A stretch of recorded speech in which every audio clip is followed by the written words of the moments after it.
says Coach Greg written all over it.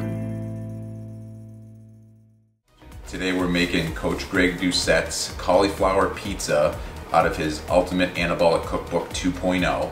So first thing we're going to do is run through the ingredients starting with the crust. So what we need is xanthan gum, salt, basil, oregano, garlic powder, our pre-made cauliflower, some self-raising flour, some non-fat Greek yogurt, egg whites. So we're going to start mixing together the base of the crust.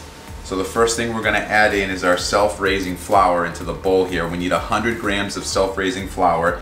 If for some reason you can't find self-raising flour at the store, you might already have all the ingredients anyway. All it is 1 cup of whatever flour that you use, 1.5 teaspoons of baking powder, and 1/4 teaspoon of salt. You mix that together really well. You can either whisk it or sift it all together. Just make sure it's very well mixed so all the ingredients are mixed together. You have your self-raising flour. So we need 100 grams. We're gonna need almost all of this. I think it's 7/8 of a cup. 100 on the dot. Okay, so next up we need our 9 grams of xanthan gum. So we're gonna measure out. We'll save some of that for later there. Okay, next what's going in is our garlic powder. Level off 1 teaspoon of garlic powder. And then we need 1/4 teaspoon of our salt going in there. Then we need 1/2 teaspoon of the basil and 1/2 teaspoon of the oregano.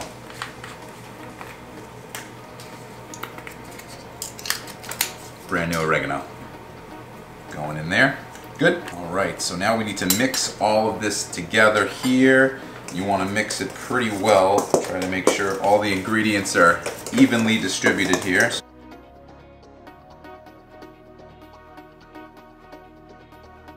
Okay, so next what we need to do is fold in 250 grams of our non-fat Greek yogurt. So I'm going to use a little trick here. I zeroed out the scale with the yogurt on there, and what I'm going to do now is just keep taking out yogurt and adding it to our mixture until we get to a negative 250. A little hack there. Make sure we get the exact amount.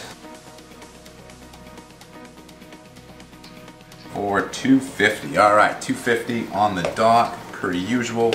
Nice and precise with our scale. Okay, so we have all this in. So now what we're going to do is just fold in the ingredients. What you want to do is make one ball with everything all well mixed together. That's all mixed. It's not quite in a ball, so we're just going to use our hands for this next part. Get a little dirty.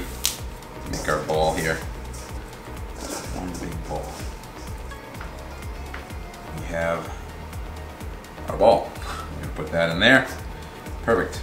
Okay, so that part is ready. I'm going to put this off to the side. I'm going to wash my hands. It's only going to take a second here though. Okay, so we're back in. Wash my hands, ready to go. So next we're going to deal with the cauliflower and egg white part of the crust. So we already have our cauliflower already pre-cooked for us here. We needed 700 grams of cooked cauliflower. Next we need 180 grams of our egg white, and we're going to keep pouring here until we get to 180. Perfect pour, excellent. So now what we're going to do is we're going to combine this together a little bit. Just give it a little mix. Want to make sure we get everything distributed around correctly. Okay, all right, that's well mixed. We're going to move the scale out of the way. We're going to bring back in our dough, our ball of dough that we made here. And what we're going to do is combine these two and then mix it very well. The recipe says you can use a hand mixer, which I do have, or you can mix it by hand. But in case you guys don't have a hand mixer, I'm going to show you how you do it by hand here. So we're just going to drop, combining.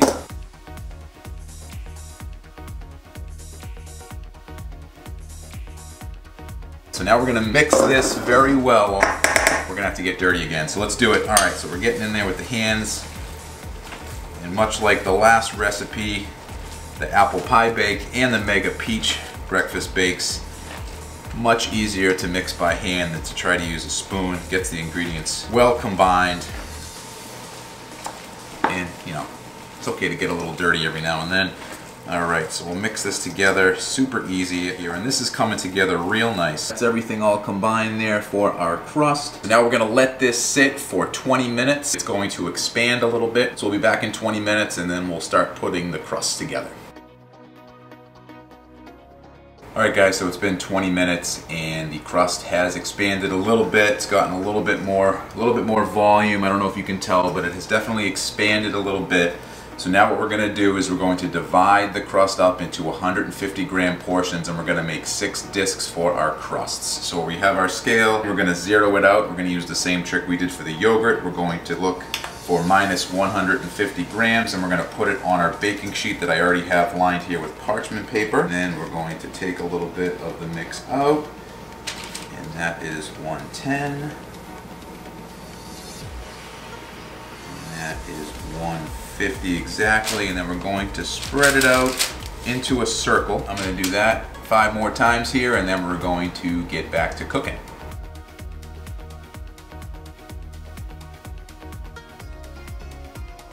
Alright guys, so I've actually already finished the recipe and I've taken the pizza crusts out, and what I want you to do is stay tuned to the end because I have a very important tip that was not in Greg's recipe that you absolutely need to do, or this is going to turn into a disaster for you. So please stay tuned for the end. I'm going to share with you that must-do tip that you really, really need to do. As to be expected, I had to use a second baking dish because, like all of Coach Greg's recipes, there's a lot of volume in this recipe as well. So we got our 6 crusts ready to go. We already have our oven preheated to 400 degrees, so we're going to pop these in there. They're going to cook for about 30 to 35 minutes. I'm going to take them out, let them cool, and then we're going to start building our pizza.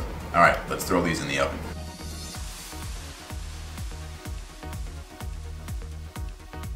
See you guys in 30 to 35 minutes. Alright guys, so it's been about 30 minutes, so we're just waiting for our buzzer to go off, and then we're going to grab the crusts out of the oven. We're going to let them cool. Take a look. There's the buzzer. Alright, let's grab the crusts. They cooked up pretty nice. I'm going to bring you guys in closer to take a look at them, and then we're going to start building our pizzas after they cool for a few minutes. Alright guys, let's take a closer look. This is what our crusts look like after being in there for 30 minutes.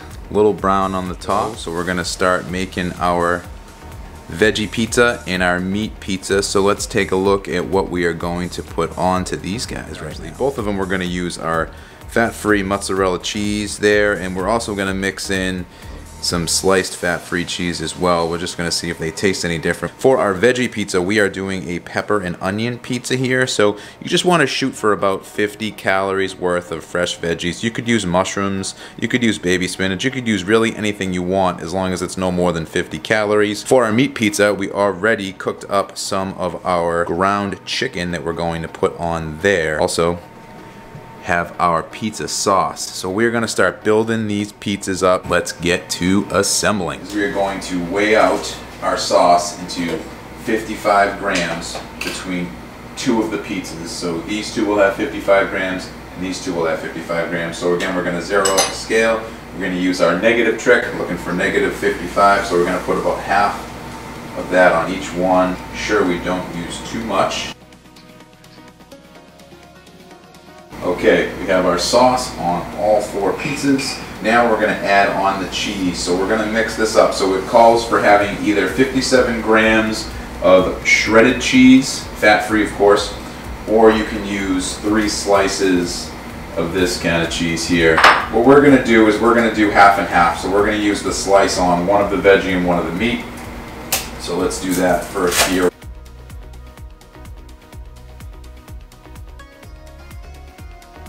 Cheese covered on each of your pizza there, and then on the other 2 we're going to do some shredded mozzarella. Okay, so we have our 4 pizzas ready to go here. Now we're going to put the veggie toppings and the meat toppings on there. So we're going to start doing our veggie.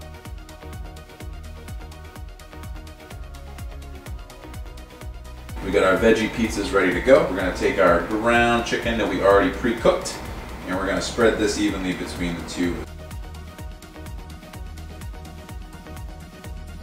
you have to do is reheat these enough so that the toppings get a little warm and maybe the veggies cook a little bit, and we melt the cheese on top. It doesn't say specifically how long to put them in for in the recipe, but I think about 5 to 10 minutes is probably going to be plenty. I'm probably going to check it. I'll let you guys know how long it took for them to come out where everything seems to be. The cheese is melted and the veggies are cooked up a little bit, but here we have it.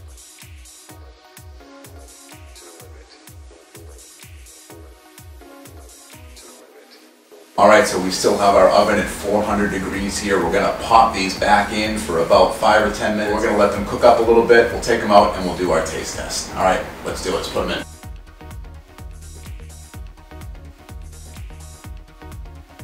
Alright guys, so it's been 5 minutes. The cheese looks like it's melted up pretty good. We got a little bit of cooking going on with the veggies, and the ground chicken's probably warmed up too. So I think we're going to take it out, take a look at it. We're going to get to our taste test. Alright, let's grab them. Voila. Let's take a closer look. Alright guys, so I promised you a tip at the end here, and this is what you need to do. When you're putting the crusts onto the parchment paper, right after you've made the dough, you have to spray with non-stick spray. If not, it's going to look like this, and it's going to be extremely challenging to get the pie crusts off of the parchment paper. I was able to do it, but it was not easy and it took a lot of time. I think if you hit it with some non-stick before you put the dough of the crust onto the parchment paper, they'll come off much easier. Alright guys, so these are all cooked up. They smell delicious. And as you can see, they look fantastic. Time for us to pull up a chair, throw these on a plate, and let's give it the old taste test. Here we go.